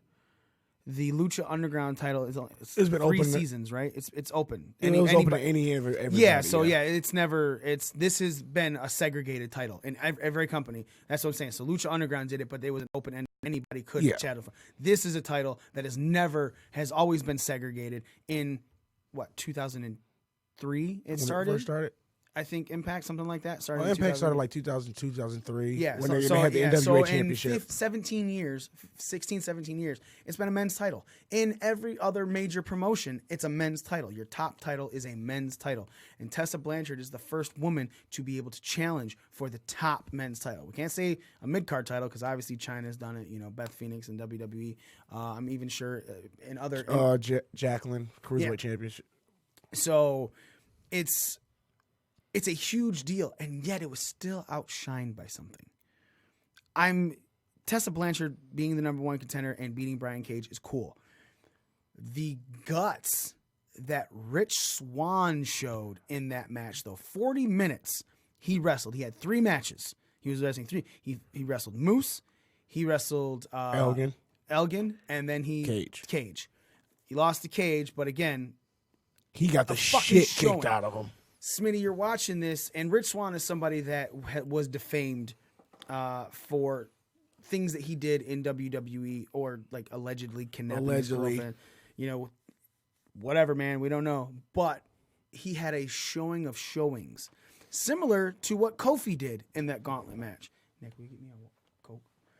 Similar to what Kofi did in his gauntlet match when he got an opportunity. What were you thinking watching Rich Swann do this? Watching Rich Swann has always been a good competitor, and like this is just, I think, like you said, it was like a coming out for him. Like it's finally like this is a chance. Like you're gonna probably see Rich Swann in more Impact main event stuff after this. I think his Hard to Kill's not for like another month or so. Yeah, it's not 2 until months. 2020. So I think you may see Swann get a shot at Callahan before that. Because the Impact kind of runs stuff like they have the Impact Plus where they have like the exclusive stuff on there. So I think one of these Impact Plus specials, you may see Swann get a shot at Callahan after this showing. He 9 times out of 10 won't win it, but right, I think you'll see it because Swann and Callahan feuded for the X Division title last year, and they have great chemistry together. And those guys came up together in the Indies. I'm a firm believer that Rich Swann has always been a really good competitor. He's always been really charismatic. But this, I think, was his coming out party as a wrestler because it was he was put over so well in that match. His heart, his determination, his blood, guts that he was spitting out. Yeah, he was. And Elgin took him to fucking school. Yeah, it was great, man, and it was a match that Rich Swann definitely deserved to hopefully get a push that he now looks as he should be getting, and a well-deserved push because he shouldn't. I don't think he should be second tier right now at all. Obviously, Tessa Blanchard, being the number one contender for Sami Callihan's championship is also a huge deal. But man, I think, do you feel the same as I? Do you think that Rich Swann's determination and his showing overshadows Tessa winning? I don't think it overshadows him because again, I've been watching the product for a long time. I stuck through the dark years of Impact. It's always got to be a race thing with you. So think about like they've been building Tessa. So they've been building Tessa pretty much for the better part of 2 years as well. Mm-hmm. So her finally getting this shot at the World Championship, you can't take away from that. Yeah.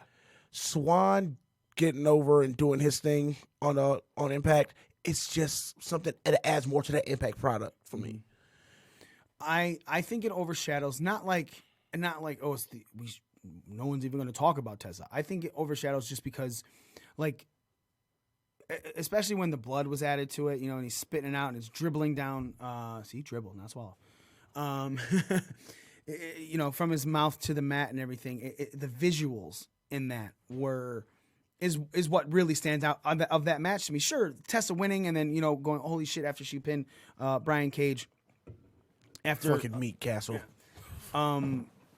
Was wonderful, but I'm really excited for Rich Swann and what he did. Obviously, our boy Rohit Raju in the beginning. You all right over there, man? Fucking just jacked my knee. Yeah? I usually jack my penis. The four-way. You should try it one time. So we'll try it. So with the four-way tag match. It's a tag match that was really good. It was controlled chaos. Because there were times where all four teams were in the ring, outside of the ring, so on and so forth. But even when it went back in, the proper people were being tagged out.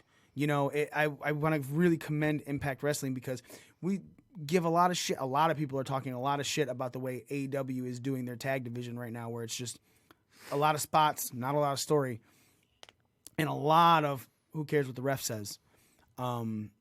So watching a match like this with four different teams, a four-corner match, and it being so structured and still following.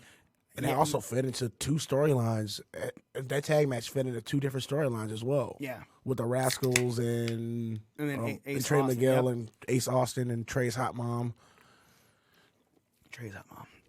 Yep. All right. Is that going to be Ace Austin's new thing? He wanted to bang Alicia Edwards. He wanted Eddie Edwards' wife, and now he wants Trey's mom. Yeah, why not? So let's move on to have some conversations about tonight's Survivor Series. Again, ladies and gentlemen, Survivor Series is We're not going to talk about the AEW. Did something happen? I really can't even think of. Let's say Scorpio Sky. Scorpio Sky. Okay, we'll talk about that. We'll talk about, Sky and Jericho. Scorpio Sky pinned Chris Jericho last week. First loss Jericho has felt in AEW. I almost said Impact. So Jericho comes out and cuts a promo. And he's wanting to say he was sorry. So he couldn't say the word sorry. So Jack Swagger, Hagar. Actually, I kept me and Jake Ro was Hagar. that- I even said laughing Jack. our ass off. And he's like, hands the mic over to Hagar. And He he's said he's sorry. sorry. Like, the dude's got a list, and you got him saying the S word. That's what made it hilarious. It's like, God, man, it's mean. Sorry. Sorry. He says he's sorry. Man. Hilarious, but I agree. It was still funny. So then SCU come out. SCU? And Scorpio Sky is the one with the mic. You don't fucking Daniels, Kazarian, they don't touch that stick. It's Scorpio Sky. And he holds his own with Jericho, one of the best guys on the microphone in wrestling history. I like big butts, and I cannot lie. He said, my old ex-girlfriend, he's a girl I had a crush on in high school. She called me, we're going on a date. And Jericho, yeah, well, she's put on some pounds since then. I've seen her. And Scorpio Sky with the rebuttal. I like big butts, and I cannot lie. Like, Let's go. They went back and forth very well with each other to the point where Scorpio Sky is now getting an AEW championship match next week against ducked him, literally. Chris Jericho. And yeah, let's talk about that because wins and losses matter. Oh, no, they don't. They don't. They fucking don't.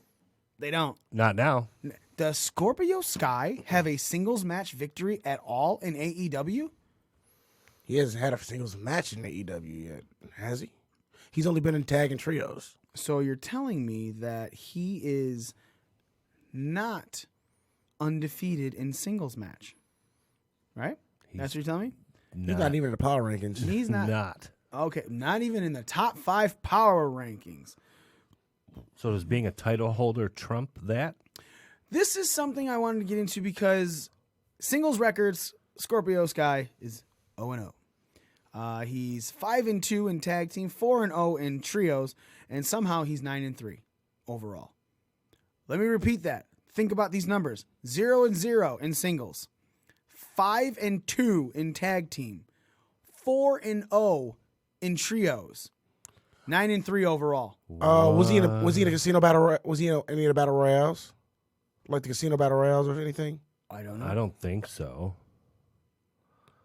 Because if he was inside any type of battle royale, that could have counted as a loss that they really didn't put anywhere. Well, that's his record, and Sammy Guevara. Sorry, why don't you say Guerva? Sammy Guevara, 0-3 in singles, 2-1 in tag, 1-0 in trios, 3-4 overall. That's the numbers. You know, Michael Nakazawa, 1-2 in singles, 0-0 in tag, 0-0 in trios, 1-2 overall. Everyone else is like, there are some of these that the numbers are just weird, man. Kenny Omega's numbers are right. 6-4 overall, 3-2 singles, 1-1 tag, 2-1 trios. That's 6. That's 4. Jungle Boy, 0-7 overall. Sorry, I just wanted. But his numbers are proper. 4-2. Yep, 1-7. Yeah. So again, it's weird. It's weird. Maybe I don't know where the other loss came from, Scorpio Sky, but someone needs to fix this on AEW's website. However, so we're going into the rankings. Number 1 contender, dude, they had Britt Baker versus Hikaru Shida, yes. They were number 1 and 2, Joshi. and Shida won, so now she's number 1. You know, there are times that these power rankings, if it's something that serious and you want me to take you seriously, you gotta stop fucking with shit. But if you're gonna tell me that if you win and you beat a champion, it's a higher thing, it automatically knocks you up to the power rankings, well then cool. But Scorpio Sky won last Wednesday, and the power rankings came out Friday after that. He wasn't in there. In other words, you're saying inconsistency is Jericho shouldn't be the one deciding who he's going to face. If you're going to make it feel like combat sports with a real ranking system and wins and losses, fucking when Brock Lesnar was the heavyweight champion of UFC, or Conor McGregor is the champion, he don't just go up and go, hey, I'm a fight. You could take me on for the title. I think it's part of that whole damn Looney Tunes promo. But it doesn't. But then if it's standing up to where these things matter. Look, I'm not saying I don't want to see it because I think Scorpio Sky versus Jericho is going to be a great fucking match. But I don't think it should be for the title. Now, if he beats him in a one-on-one match, like let's say next week he did, and he goes, we should fight. And he goes, I'm not putting my title up, Junior, but we can fight. You beat me. It's a fluke, blah, blah, blah. Play that promo. And then Scorpio Sky beats him in a one-on-one match. Well, now at least Scorpio Sky's 1-0 in singles, and he's beat the champion twice. Yeah. I think this is one of these they rushed because like Jericho took his first pin. Right, and that's fine and understandable. But again, if like Nas said, does it matter more if you pin the champion? If somebody who is unranked beats Alabama or LSU, that kills Alabama and LSU's ranking because you lost to an unranked team. You're going to drop 6 or 7 spots. That unranked team could jump to number 20, after being nothing. Oregon lost to Arizona State yesterday, not ranked. And Arizona State was like number 7. I mean, Oregon was like number 7 or something like that. Arizona State, who knows what the rankings are going to do, but that's an upset. And it shoots people up those ladders. But if that shoots someone up, you can't then show rankings and him not be there. But now he gets a title shot. I can't follow your product. Your product is, you're putting so many rules in place and then breaking and bending them every chance you get to suit a storyline. And you can't, dude, we buried the fuck out of WWE for this. Mm-hmm. And AEW is doing the same fucking thing, but the fucking fanboys are like, oh, AEW's the shit. Dude, what's good for the goose is good for the gander. If you're going to bitch about it for one fucking company, you better fucking bitch about it for the other one. We sure are. We're not showing favorites. NXT is consistent. We just said it. Week after week after week. These storylines are followed up and everything makes sense. Nothing to bitch about. I mean, little things here or there, we nitpick. Of course, it's what we do. We break shit but down. not like that. Is it more difficult with you, Nick? Are you falling out of love with AEW? Because remember, we were talking about this before, and you were like, I'm not in love, I'm in like. I'm still in like. I haven't gone to that next level, but they're kind of hurting my feelings a little bit with stuff like this because I held the expectation that they were going to make something happen with these wins and losses, and then eventually they would explain the reasoning behind it and, why this guy is ranked this way and why if this guy wins this match, then this will happen. But you're not getting any of that. And then, I could sit there and analyze it and think, well, maybe Scorpio Sky is getting this championship match because Chris Jericho initiated it. Or that shouldn't fucking matter if you have a power ranking system. Mm-hmm. If you're going to introduce rankings, wins and losses matter, then stick to that and tell us what the fuck that means. Because right now, you're making note of it on every episode. Oh, yeah, the Friday the power rankings come out. Friday the power rankings come out. So? Because clearly, it really doesn't matter. Now, if Scorpio Sky had come down to the ring with SCU and talked shit to Jericho, and they give you a little bit of a tease into a storyline, or maybe let's have another tag match, or like you said, let's have a match not for the title. No match. I don't really care, but you're hinting at, you know what? I just fucking pinned the champion. I'm coming for you. It might not be next week, might not be tonight, might not be in a month, but now I've got your number. I'm fucking coming for you. Because, like you said, he doesn't have any singles matches. He's never won a singles match. So, like, I would be even happy with that, but this is very frustrating. It is. What about you, Smitty? Are you falling out of AEW? No. I'm still very much enjoying it. Like, there are inconsistencies that bother me, but yeah, I'm definitely enjoying glad, it. Still. I'm like, I'm at this point, I'm just watching, and it still feels kind of fresh and different from WWE for certain aspects. It does. That stuff's just frustrating. So I'm trying to find their power rankings. Us on for AEW this site. One. Oh, you can't find it on their website. I went to the roster and everything. It doesn't say. So it's only on Twitter. It's got to only be on Twitter, which is fucking annoying. That's dumb. Yeah. This is just one of those bugs they really need to fix. 8 weeks. All right, their singles division AEW as of Friday, Pac number 1, 4-1-1. in singles. Mox, number 2, 3-0-1. I don't know how undefeated is less than the guy who has 1 loss, but whatever. Cody, 3-1-1. Hangman, 4-3. Kenny Omega, 3-2. Those are your 5. That's your top 5 for AEW. Scorpio Sky has a championship match on Wednesday, folks. Just because he pinned the champ in a tag match. Well, and if that's the case, then fucking say that. Yeah. Then say it. Well, that's what the whole promo kind of came But to. if that's the case, then if it's because he pinned the champion, that's why you get the match. Why isn't he on the fucking rankings? Why is he trumping all of these other people above him on the rankings? You don't get, if you want to make it more like a sports feel, I'm not going to watch fucking, Oregon State just lost, right? Again, Arizona State. Oregon State. Oregon won. Arizona State beat them. Arizona State is not going to go fucking face LSU for the national championship now just because they beat fucking Oregon. The college rankings are bullshit. No, but it's even any ranking, I don't give a shit. And if you're going to put him as a number 1 contender, then he needs to be number 1 on the fucking rankings. Or at least in there, dude.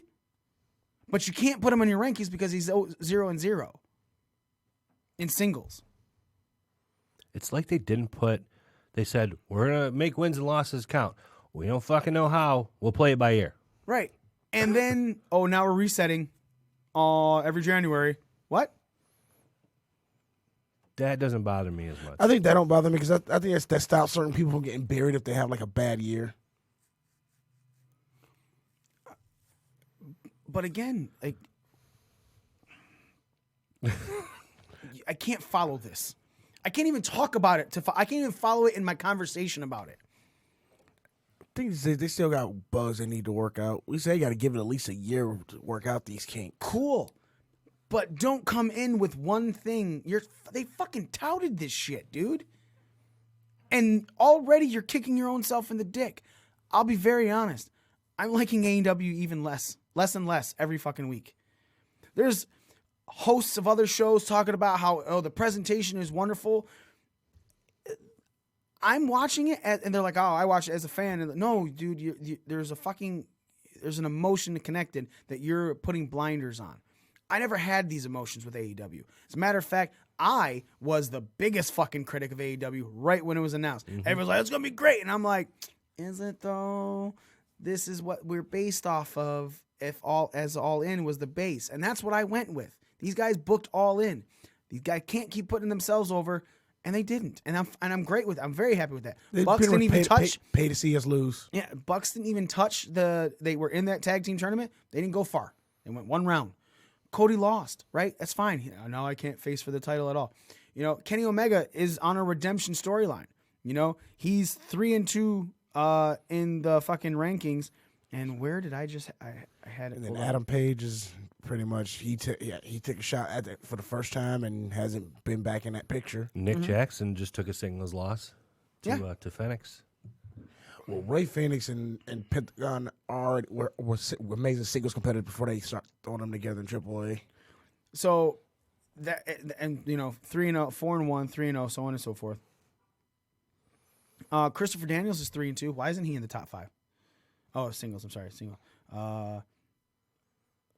Daniels hasn't had a singles match yet, has he? No, he corrected it. Oh. Yeah. I was like singles. I was if anything, he's going to go against Penta within the next couple weeks. Right. So you got Kenny Omega, who's 3-2 in singles. Right. So Darby Allin's 4-3. MJF is 1-1. Kip Sabian's 2-1 in singles. He has less losses than Kenny Omega. Why isn't he in the top 5? Because his wins came in multiple man matches. No, singles 2-1. Singles? He's 0-2 in trios. Singles is 2-1. He's 2-3 overall. Like multiple man matches. Like no. He won the first ever AEW match. Right. So Luchasaurus is 1-0 in singles. Well, he just had his first singles match. He's 1-0. He's undefeated. Kenny Omega has 2 losses. Why is he number 5? Again, you're telling me these things matter. Ray Phoenix is 1-0. What do you guys say about the college football thing? The whole strength of schedule? Like, who it depends on who you beat? But if that matters, awesome. I'm okay with that. And if that's why Kenny's number 5, because his 3 wins are over big-time opponents, awesome. I'm cool with that. Say that. Yeah, they need to make that clear. Because right now we don't know, right? And then again, if that matters, why is Scorpio Sky not on that ranking? But he's getting a title shot. That's what I'm saying. Like, it's they're doing what WWE does. Hey, this works right now. Let's make this happen. This works for our storyline that we're building right now. Who cares about the past? This is working for this. You can't keep fucking with things because I can't follow it. If I can't follow it, especially a new product like this, if I'm already not being able to follow this, you didn't see WWE has me on an emotional connection. I've watched WWE for years. When they fuck up, it pisses me off, but I watch because it's like, okay, I still want to see these guys do stuff, right? AEW doesn't have that emotional connection with me. They are a new product. Sure, some of the guys do. I love Jericho. I love Mox. You know, Kenny, I watched him, you know, in those matches that weren't as great as everyone said, but still good. You know, I mean, sorry, weren't 85-star matches. They were still good matches. But I don't have the connections to these guys that I've had with the long-standing WWE people, right? So when you're losing me, it's like a television show, dude. In season 8 of your show, if season 8 is shit, I know I'll still watch because I've been watching since season 1. But if season 1 is shit, you lost a viewer. If I don't like your show, and like It's Always Sunny in Philadelphia, that show is loved by many people. That show didn't make me laugh at all in the first season. Everyone goes, "Oh, you got to wait for Danny DeVito. He shows up in season 2." That's kind of how I felt about it. I never watched. I people love it, and that's. But I I'm think not it's saying all it's right bad. show. It's not. I'm just saying it's not for me. You love it, cool, awesome. Not for me. Same with that's what AEW is doing right now. They're season 1ing me right now, and I'm not liking it. And if I'm gone, I'm gone. I won't be gone because obviously I'm here. So it'll be the only thing that sucks me in after season 1 besides that one lady. It's disappointing because, you know, when they said that wins and losses would matter, in my mind, I tried to run through a scenario of how you could make that work because it's not like, you know, in hockey or basketball or baseball or football, everybody plays 16, 82, 162 games. Right. Every fucking team. And then you have a point system based on that. And then there's tiebreakers if the points are tied and so on and so on. Mm-hmm. But not everybody's going to have the same amount of matches. And, you know, you're talking about quality of matches and so on and so on. So I couldn't figure it out. And my hope was they'll answer these questions for me. That they've got to have some kind of an idea because if that's what they're going to do, they're going to have a plan. And they don't have a fucking plan. It's disappointing.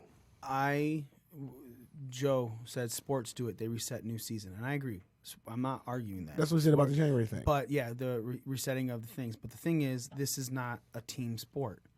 This is combat. Technically, it's combat sports. It is. It's whether you got teams, like a tag team or a trio, but you're still fighting wins and losses.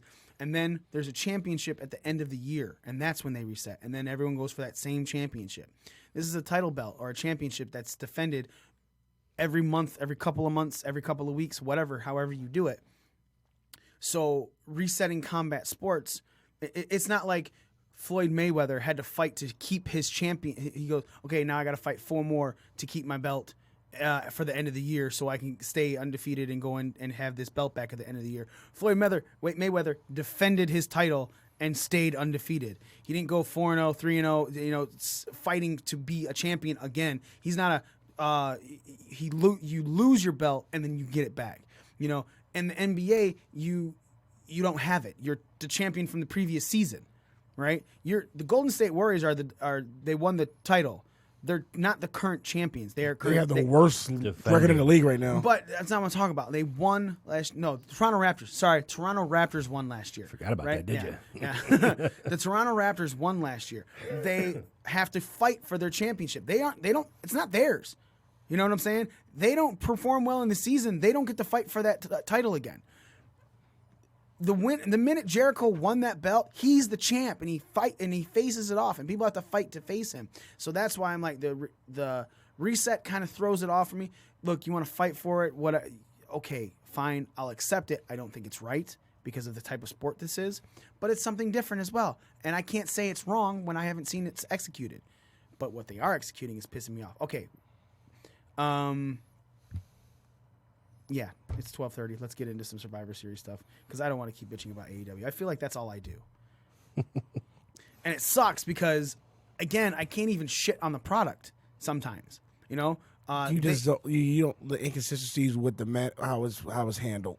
Yeah, like, you know, because I really don't mind. The fucking Mox and Darby Allin was a great fucking match.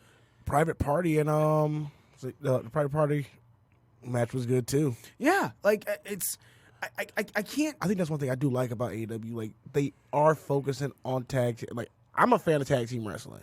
Mm-hmm. I know you say you don't like the fact that most of their tag matches are spot fest. No, the Bucks matches are spot fest, and they finally had that last one that a storyline was told a lot throughout.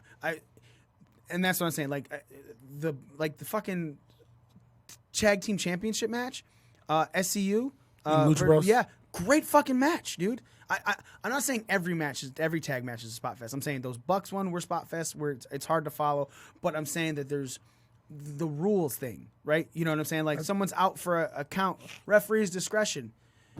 There's only so many times you can hear JR bitch about the fact that the ref's not doing his job. Oh, they did kind of rectify the whole tag team thing. It's like now instead of having a 5 count when the teammates in the ring, they have a 10. The referee gives you a 10 now. Cool.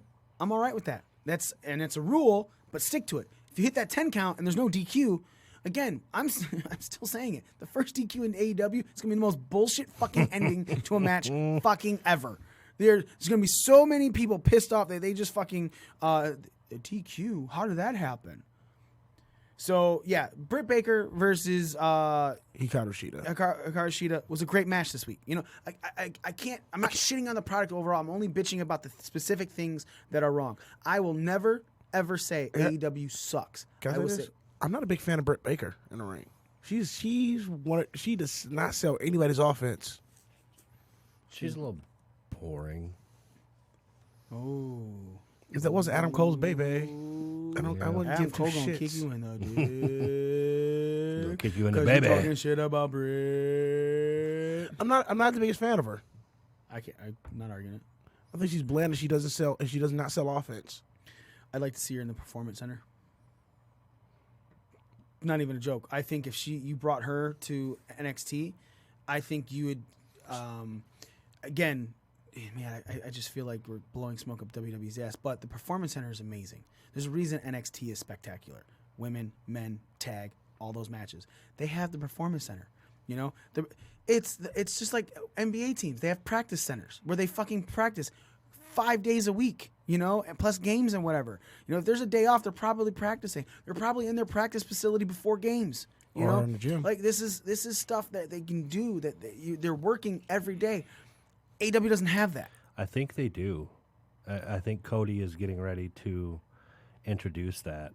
Which would be awesome. Yeah, I read something about him, trying to look it up, but Yeah, but I'm just not the biggest fan of Britt Baker. Which is fine. I think all the rest of the women in that division are pretty solid. She's the only person I have a problem with. I think that Rio championship match was really good when she took on her teacher, Emi Sakura. Yeah. Again, I don't want to keep shitting on AEW because I'm only shitting on the things I don't like, and if I can't follow it, I have a problem. Don't lose your fan base right out. Don't lose your.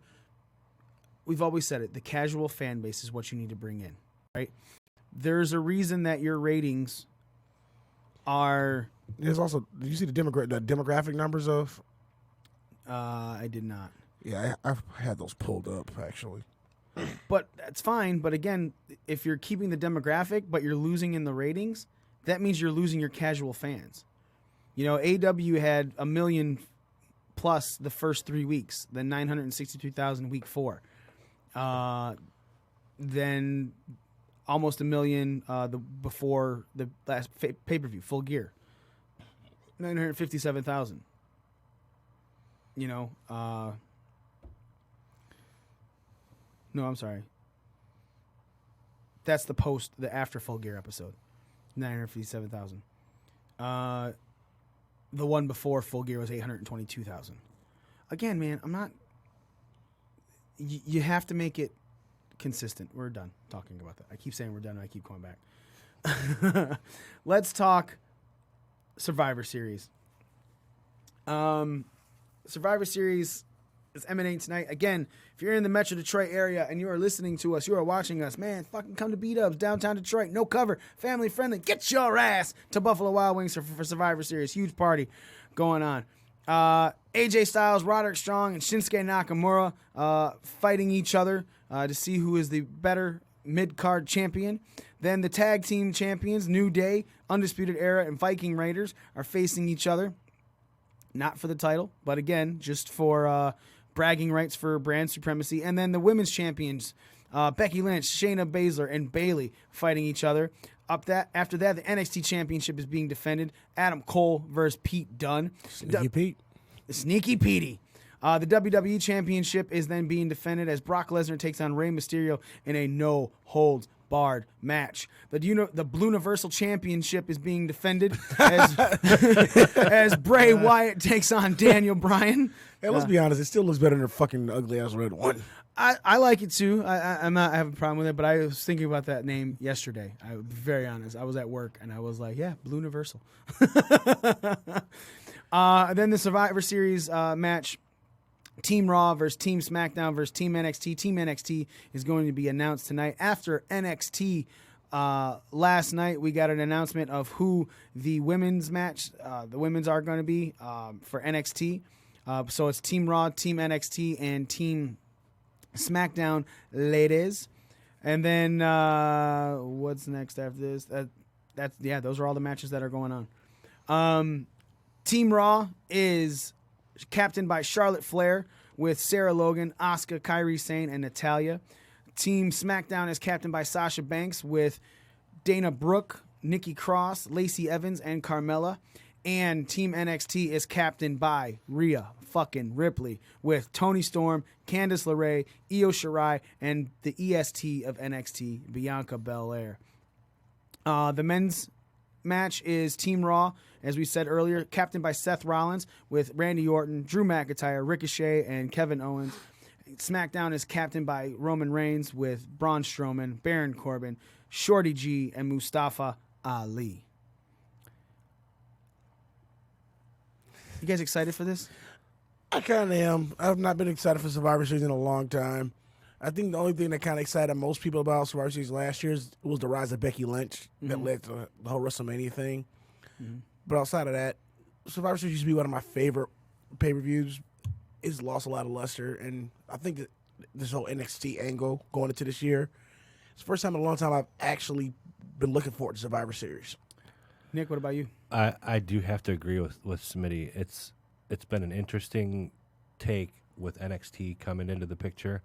I really didn't expect that, and when I heard that they were going to be involved in Survivor Series, I was like, sweet. This is going to be good. Prediction for your final grade for this show. Nick, what do you think? What are you hoping? What do you think it's going to be versus what do you hope it's going to be? I think it's going to be about a... Out of 10. Oh. Sorry. 1 being the shittiest, 10 being the EST. I think we'll see an 8. And you think we'll see an 8? Yep. What do you hope? Are you hoping it's an 8 as well? Yeah. You think you think it's going to live up to expectations? Nice, dude. I think so. Awesome. Yeah. Smitty, what do you think it's going to be versus what do you hope it's going to be?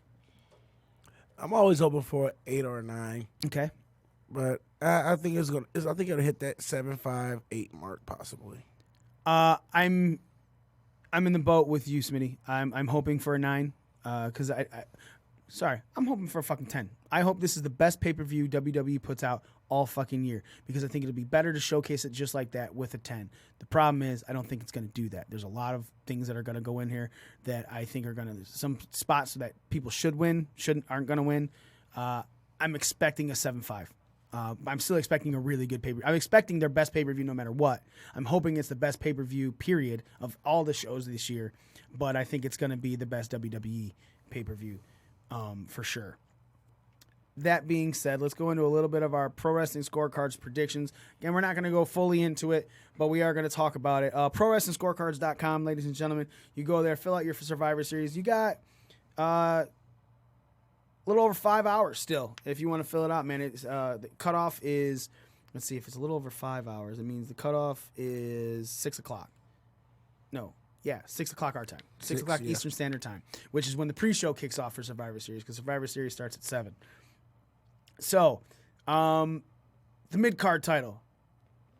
Smitty, who do you feel is going to take this one? AJ. You think AJ is going to be your prominent one? Why do you think AJ over anybody else? AJ's been probably the most featured mid-card champion out pretty much throughout all 3 shows. Mm-hmm. Okay. And it's nothing against Roddy because, like we said earlier, Undisputed has been featured heavily everywhere, and it's been featured as a faction, not as individual title holders. The only individual title holder that's been featured is Adam Cole. So then who takes the fall? Nakamura. You think, so AJ over not? Roddy on the middle, just outside? Okay. I see that. The tag match. Nick, Viking Raiders, New Day, Undisputed Era. Who do you think takes this? I've got the Viking Raiders. Okay. By pin. Why do you think it's the Viking Raiders? Do you think the Viking Raiders should win this? I think, I don't know about should. I think that they're made to look extremely strong and powerful right now as one of these elite teams. They've hinted at their reign in NXT a couple times. The commentary team has. I just think that if you're going to play to this powerful, dominant tag team force, you got to go with the Viking Raiders. I feel it. I feel it. By the way, I had to edit my card because when I filled out the Survivor Series card yesterday before TakeOver, I had Pete Dunne's unscheduled appearance, and then he actually goes and wins. That's fine. You don't have to tell us that, Smitty. So that would put Raw at 2 matches, 2 wins, AJ and Viking Raiders. Last year, SmackDown got the clean sweep outside of the New Day in the pre-show. SmackDown was destroyed. They lost every match. Based on what you guys said first to start off with, do we think that this is going to be a clean sweep for Raw again over both brands? Nick, we'll start with you. No. I think it's going to go back and forth. I feel like you could see NXT. You'll see a couple Raw wins, a couple SmackDown wins, but NXT is going to take the night. You think NXT takes the night? Mm-hmm. What do you think it's made? I think SmackDown takes the night with NXT getting a couple wins here and there. Do you okay? So obviously Raw's not going to be clean swept. No. All right. Do you think so? You think SmackDown wins the night, NXT win a couple wins? Do you think Raw has the least amount of wins then? Yeah, this year. Okay. Just because, like, honestly, you want to push Fox, SmackDown on Fox. You want to get more eyes on NXT. But Raw's Vince's baby. Yeah, but that like I think I'm just thinking with a little bit more wide. Like, do you want to think that this over. card is more unpredictable than any other card they've done this year, or do you like with the inclusion of NXT? Yes, and but you also said earlier, NXT's looked so strong throughout the last couple of weeks. I wouldn't be surprised if they just let NXT shit the bed throughout the show, and I'm hoping that doesn't happen. All right. Triple threat women's match: Becky, Bayley, and Baszler. Smitty, who do you think's taking this one? I think they give this one gonna be one of the few things that NXT one of the ones that NXT takes. Okay. You think Baszler? Yeah, I think Baszler's gonna go ahead and tap Bayley out. All right. Let's do that. NXT Championship match: Pete Dunne and Adam Cole. We've basically said we feel like Adam Cole is just retaining this because Pete Dunne is nothing but fodder. Drink, bitch. So we're going to move on to the WWE Championship match. And the no G-Holds-Barred Q match. It took a second for that to click. Yep, the no D-Holds-Barred Q match. DQ. I want Dairy Queen now. I'm fat. Sorry. Lesnar, Mysterio. Is Mysterio? Therefore, yes. Yeah, he is, Smitty? Yes, he is. No chance in hell that he has of winning this? No. Really? Hell no. All right. Nick? None. 0. The only reason they put the stipulation to make you, because they think they're going to make you think Ray has a chance. And I think they're gonna, and there'll be a few spots in the match where you'll be like, oh my God, he might fucking do it. And then they'll cut your balls off. So you think they're going to do a good job of selling it? I think so. No, I think we got another Cain Velasquez situation in Saudi Arabia where this match doesn't even go for 5 fucking minutes. Yeah. Lesnar doesn't wrestle that long. Up next is the Blue Universal Championship match. Wyatt, the Fiend Bray Wyatt versus Daniel Bryan. Nick, any chance in hell that Daniel Bryan wins this? Nope. I don't think so. No, I think they're trying to build up Bray Wyatt long term for once, and give him a good run with the title belt. Yeah, with that Fiend character as an unstoppable coolest force. Fucking thing in wrestling, man. He's going. Daniel Bryan, no. Smitty, is there any chance that Daniel Bryan can get the Fiend booed? I don't think he can boot. I think he can split the crowd at best. Well, I mean, not full. Again, that split the crowd is still getting booed to an extent. Because right now, the Fiend is the most popular thing. It's cheers every fucking time he comes out, no matter what he does. I think if Bryan actually do pull a trigger and he goes back to doing all the yes shit during this match, you may get the crowd split or like a whole let's go Bryan, let's go Fiend type deal, but not actually booed. All right.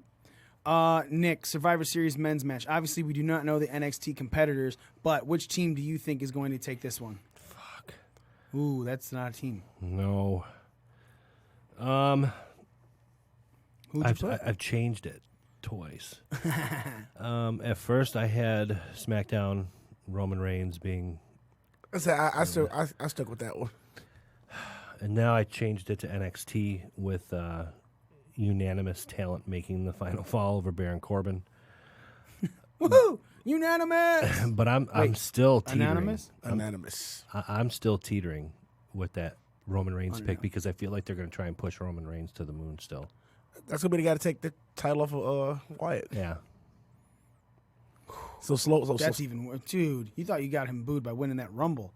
Have him take the title off of Brett? No. But they have to slow burn. They're gonna have to slow burn that build though. Man, that's a. I know. I say the only way they make that work is if they slow burn the build. Don't just push him in there. I think Roman Reigns is about to hold that brand new Intercontinental Championship for a little bit. I think he's gonna solidify that belt, make it look strong. I see him staying away from that Blue Universal Championship for quite a while. Survivor Series women's match. Smitty, which team do you have? I think this is gonna be one of the ones that Raw gets. Yeah, you think fucking Charlotte Flair? Yeah, and her B squad. If Charlotte Flair the B squad, and she'll probably end up being a Soul Survivor. Soul Survivor. All right, listen here. Yeah, Charlotte Flair's team it's. I guess it's not all B squad. It's Asuka is in there, but Kairi Sane, Sarah Logan, and Natalya. Like, you know who's missing? How fucking injured is Alexa Bliss right now? I don't know. That's like because I think that's because SmackDown is Sasha, Nikki, Dana Brooke, Lacey, and Carmella. Yeah, I don't. Where the fuck is Alexa Bliss? I don't think Dana would have been. I think Alexa's still hurt. That's why you got Dana Brooke. I guess does this show the depth problems of the women's roster in WWE?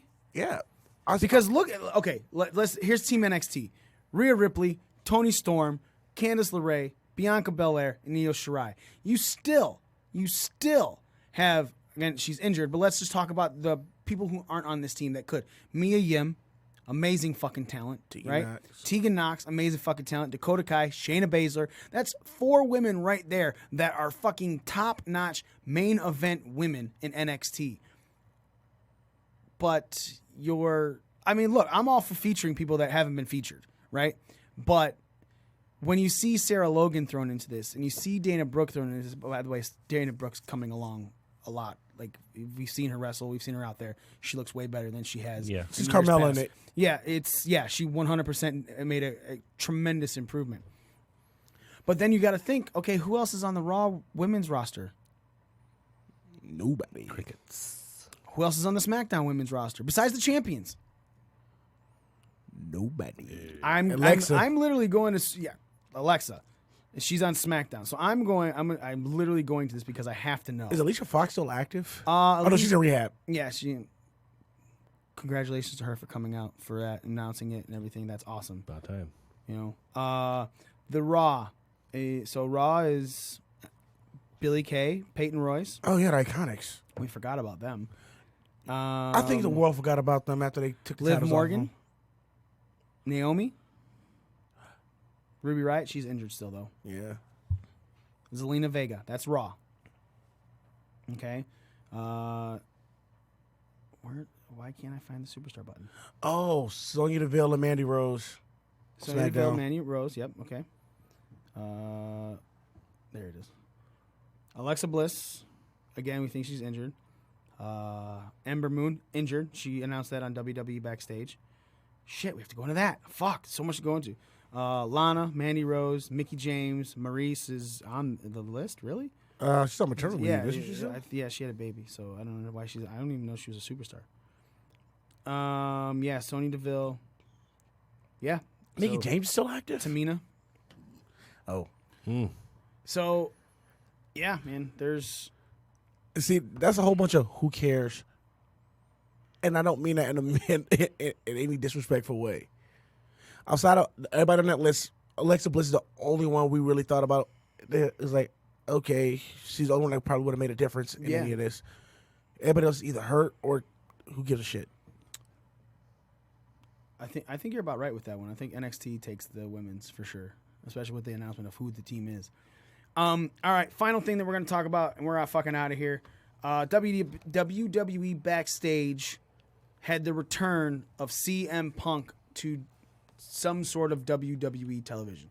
As he stated many times on the show, he is a Fox talent. It's like Jay Glazer for the NFL on pregame shows. He is discussing things. He doesn't work for the NFL. He works for Fox. And he showed it. CM Punk does not work for WWE. He works for Fox. And CM Punk had quite a few things to say. Mocking things, trying to get Paige in trouble. He's like, what did you think about when that dog came out? You know you didn't like that. And she's like, yeah, it's stupid. You all right getting me in trouble. Stop. You know, because that's how Paige talks. And I still put my dick in her mouth.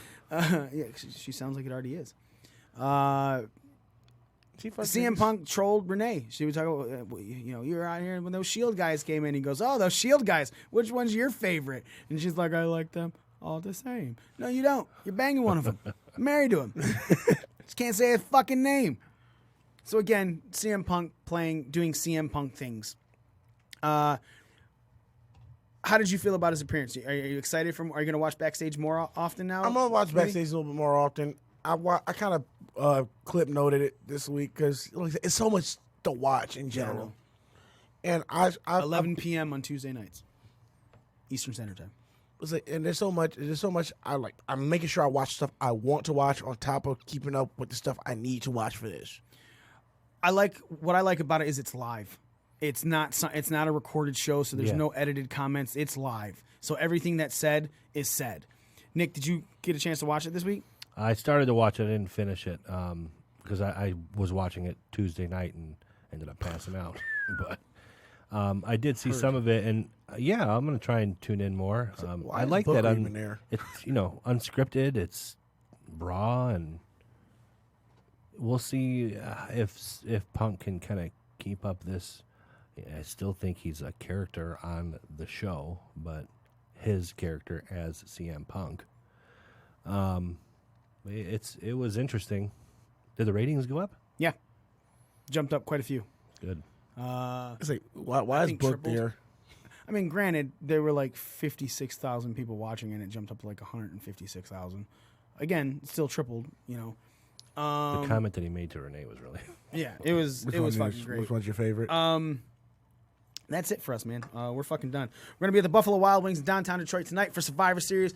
Again, if you're in the Metro Detroit area, come on down. No cover. Drink specials, food specials, family friendly. Bring your kids. We will make sure they hear the word fuck and cunt and all of that stuff. Promise, right off the bat. And R. Kelly won't be there. Whoa! Why you got to give out spoilers, man? Maybe we wanted him there. Nobody's going to show. Jesus Christ. Jeez. Like, Aaliyah's family's not even coming there. Ladies and gentlemen, that is it for us. Thank you so much for listening. Thank you so much for watching. We are your ring crew. Nicky One Tit. Big Dick Smith.